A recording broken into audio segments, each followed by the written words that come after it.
Laurence Boccolini, la disparition de son une plaît encore à vif. Laurence Boccolini est aimée du grand public parce qu'elle est drôle mais pas seulement. L'animatrice est aussi capable de susciter une vive émotion surtout lorsqu'elle évoque ceux qui lui sont chers. Ce 23 avril marquait une date particulière pour l'animatrice qui s'en est ouverte sur son compte Instagram. Un dimanche au goût de cendre. Laurence Boccolini est l'une des animatrices favorites du public français. La rayonnante quinquagénaire a gagné ses galons auprès du public en animant le maillon faible sur TF1 faisant preuve d'un humour ravageur et d'un sens de la répartie digne d'un sniper d'élite. Après avoir renforcé sa popularité avec Money Drop, elle s'installe aux commandes sur France 2. De Tout le monde veut prendre sa place, l'émission créée et longtemps animée par Nagui. Elle s'y épanouit désormais et est parvenue à faire oublier aux fidèles de l'émission la présence de son charismatique créateur, en y imposant sa patte. Mais ses talents d'animatrice et son franc-parler ne sont pas les seules raisons qui font d'elle une personnalité appréciée du public.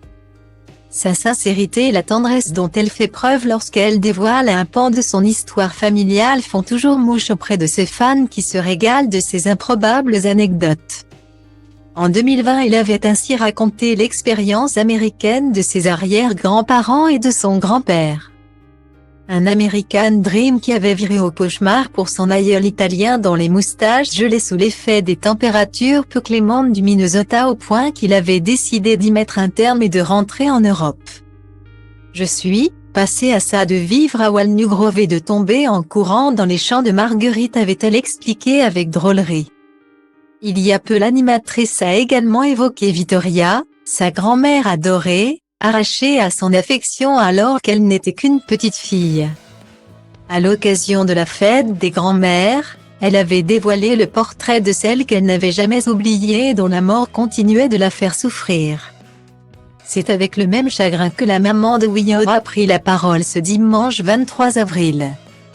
En légende d'un cliché sur lequel on découvre un homme vêtu d'un élégant costume orné d'un nœud papillon. Papa, écrit Laurence Boccolini, 23 ans aujourd'hui. Personne ne pouvait mieux que toi porter ce merveilleux prénom de poète, Dante, déclare-t-elle faisant allusion au plus grand poète italien.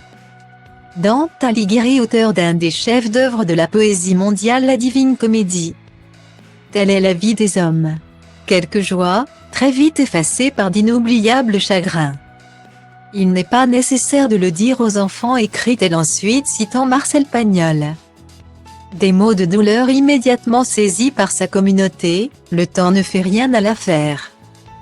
De ce chagrin-là on ne revient jamais tout à fait.